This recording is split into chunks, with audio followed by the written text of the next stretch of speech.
இந்த மேல் அதிகாரி எப்பவும் டெய்லி என்னை டிஸ்டர்ப் பண்ணிக்கிட்டே இருக்கான், என்னை குறிவைத்து தாக்குறான், அந்த ஆள் எப்படி நேசிக்கிறாரு அப்படின்னு நினைக்கிறீங்களா? சத்துருக்களையே சிநேகியுங்கள் என் இயேசு சொல்லி கொடுத்தார். இந்த அன்பை அவர் தான் நமக்கு தரணும். இந்த அன்பை நான் பெற்றுக்கொள்ள பல நாட்கள் உபவாசம் பண்ணி அழுது ஜெபிச்சிருக்கிறேன். இந்த அன்பை எனக்கு தாங்க.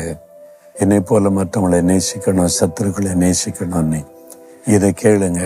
இந்த ஆசீர்வாதத்தை பெற்றுக்கொண்டீங்கன்னா சாபம் உங்களை தொட முடியாது, முற்கள் உங்களை நெருக்க முடியாது, உடனே மாற்றம் வரும். அப்படியே இருதயத்துல கை வைங்க. ஆண்டவரே, இந்த சாபம் முற்கள் என் வாழ்க்கையை விட்டு விலகணும். அதற்கு முழு இருதயத்தோடு நான் நேசிக்கிறேன்.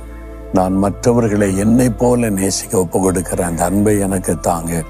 சிலுவையில சிந்தின ரத்தத்தினால சாபத்தை மாற்றின ஆண்டவர், என் வாழ்க்கையில் இருக்கிற இந்த சாப முற்கள் எல்லாம் விலகி போகட்டும்.